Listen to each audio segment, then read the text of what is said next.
What's up everybody, welcome to my channel. In this video today, I will be sharing with you exactly how you can install and configure your Postgres database server on a Linux server. Once we are done with that, then I'll be sharing how you can connect to your database instance. This video was taken from my Postgres database administration course on Udemy. The link will be in the description of this video. In order to set up our test environment, we're going to need a couple tools. The first one is pgadmin for administering our database. The second one is Oracle VirtualBox to set up our virtual machines, and Ubuntu ISO image to set up our Linux server, as well as a Windows ISO image or OVA file to set up our Windows server. You can download the Oracle VirtualBox. The link will be in the description of this video, or you can just Google Oracle VirtualBox. Once you have downloaded that, you just need to complete the installation. The second thing that you want to do is head over to the Ubuntu website and download the Ubuntu server. You can download the latest edition. And the last thing you want to do is download the Windows Developer Virtual Machine. You'll get a 90-day evaluation trial to set up your platform. This should be sufficient to do all the necessary testing you need to get started with Postgres administration on Windows. However, majority of the course will be focused on Linux because they are pretty much the same in terms of administration. I have already imported my Windows Developer evaluation, so now I'll be setting up the Postgres server so you can get an understanding of how you can configure your virtual machine. So select New, provide a name, so I'm going to call it Postgres SVR. The machine folder is the location where the files will be stored. The type is your operating system type, which is Linux, and for the version we're going to be selecting Ubuntu. Select Next. Select the amount of memory you want to use. The minimum is 4 gigs, so I'm going to put that to about 6. Select Next. Create virtual hard disk now. 10 gigs is sufficient. For the hard disk type, we're going to go with VDI. And we want to keep this as dynamically allocated, although fixed doesn't really matter. And then select Next.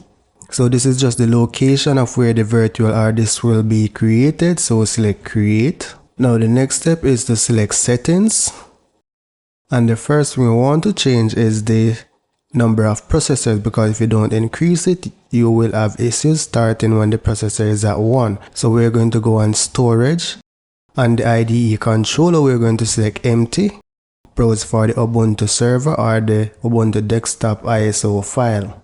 Once you do that, select Open, then select OK. Now select Start. Hit Enter to continue. In a production scenario though, you want to go with the server version as the desktop won't be necessary. But for easy configuration throughout this course, we're going to be using the Ubuntu desktop. And more often than not, this will not be required within your organization. Select Install Ubuntu. Select your language and proceed. Select normal installation as well as download updates while installing the Ubuntu. However, that's optional. Continue. Select Install Now. Do you want to write changes to disk? Continue. Select your location and select Continue. Specify your username and the password. Select Continue.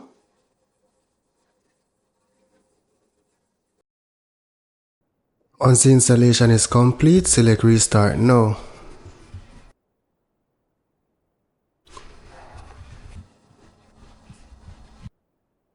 So the next step is to configure our network so we can access our server from our laptop. This is actually simulating your work environment where you would need to connect to the server using a client.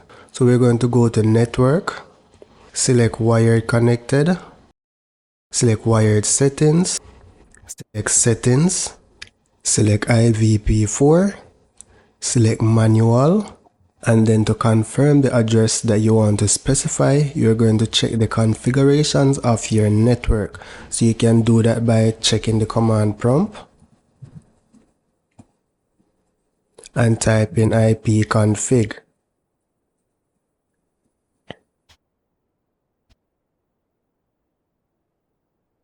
So you're going to change the last octet of your IP. So I'm going to specify 10.0.115, and for the mask it's going to be 255.255, and for the gateway it will be same as your laptop. For the DNS section, specify the same IP address as the gateway and then select apply. So the next step is to go on machine, settings, select network. We're going to change this from NAT to bridge adapter. Expand advanced and change deny to allow all. Select OK. Now restart your VM. Select applications icon, search for terminal, and in the terminal window type reboot. Now if you open the command prompt again and ping the IP, you should be able to access it. So we got a response from our server. Now what we want to do here is access our server using PuTTY. So what we need to do now is install the SSH. Bring up the terminal. Install Open SSH Server by using the sudo apt-get install SSH server command. The next step is to check the status of the SSH server by typing sudo service SSH status. So it shows that our status is active and running. So we are going to connect to our server now using PuTTY. Our IP is 115. Select open. Specify your username and specify your password. So I'm going to change the settings on my screen to make this a little bit better. So I'm going to change the appearance. I'm going to change the font, right? I'm going to put it to 14. So it's a little bit more readable on your eyes. Apply. And I'm also going to change the font color.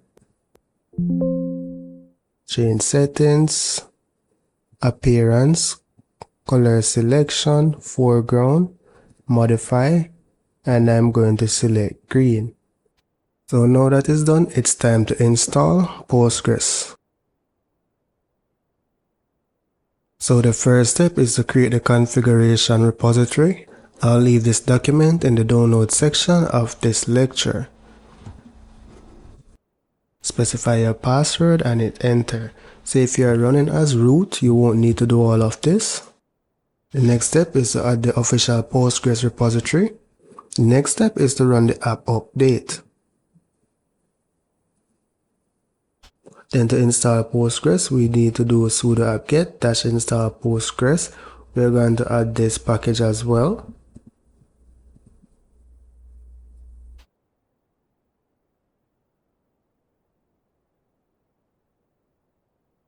So let's maximize the screen and clear.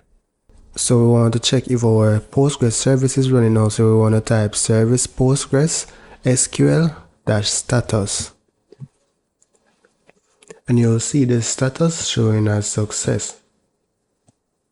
So let's try and connect to our instance. So to connect to our instance, now we need to type PSQL. And we should be connected successfully. And that's pretty much how you'd install Postgres on an Ubuntu server. The procedure is similar for other Linux flavors. Before we attempt to connect to our Postgres database server from the client, we need to understand a little bit about the configuration files on Postgres. First, we need to take a look at the configuration files on Postgres. So there are two main config files on Postgres. First, you have the PostgreSQL.conf. This is created automatically when you install PostgreSQL. This config file basically affects the behavior of your instance.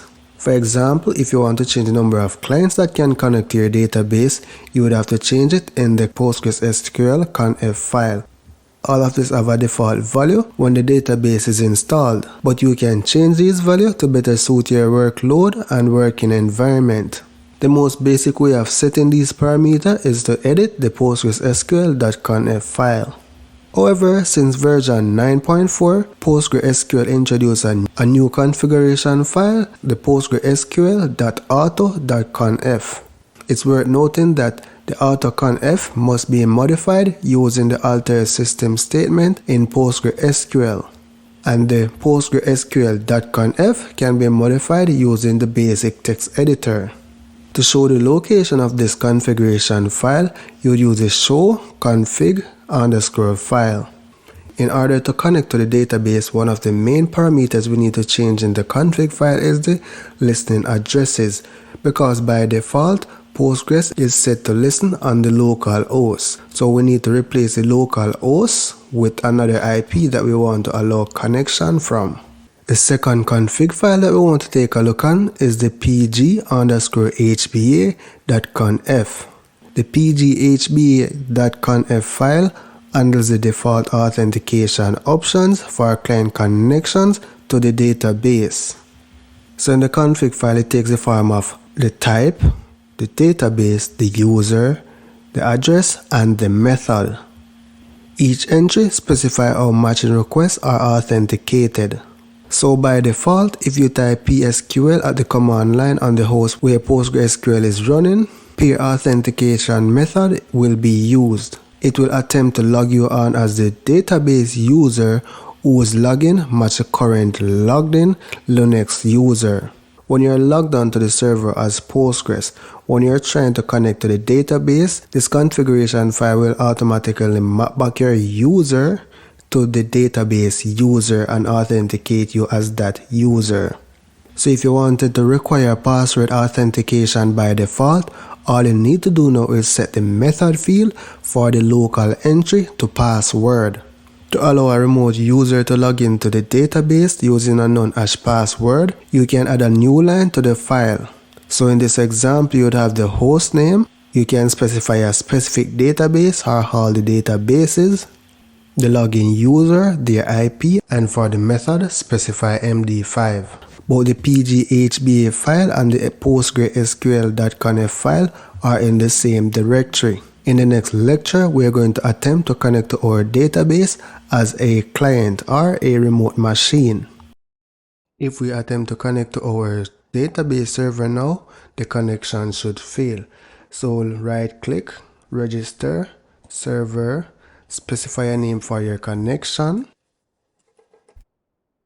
specify the host name, and currently we don't have a password, but let's try connect and see what error message we'll get. Connection fail, timeout. So now let's make the necessary configuration within our config files to accept connections. First, we need to identify the location of our config file. So on the terminal, type PSQL, and the command to show the directory is show config_file. Both the HBA config file and the PostgreSQL file are in the same location. Exit by typing /Q, change directory, do a LL to list the files within your directory. Now the first step is to do a backup of the file that you want to change. We're going to change the PostgreSQL conf file first. So highlight, paste, and then specify a name for the backup. I missed a command, cp. Now edit the original config file. You want to scroll down and search for listening addresses. You want to uncomment the line.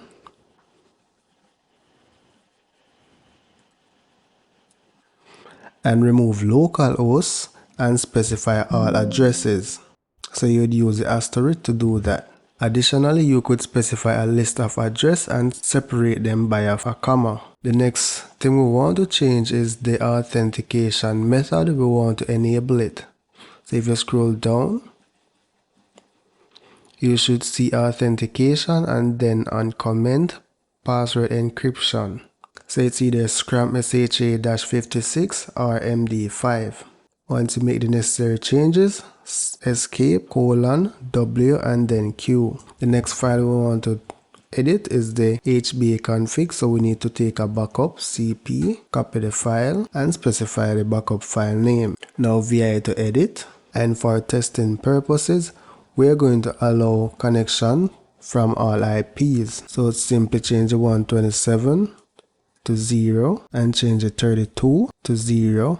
The authentication type can be Scrum or MD5. We're going to use MD5.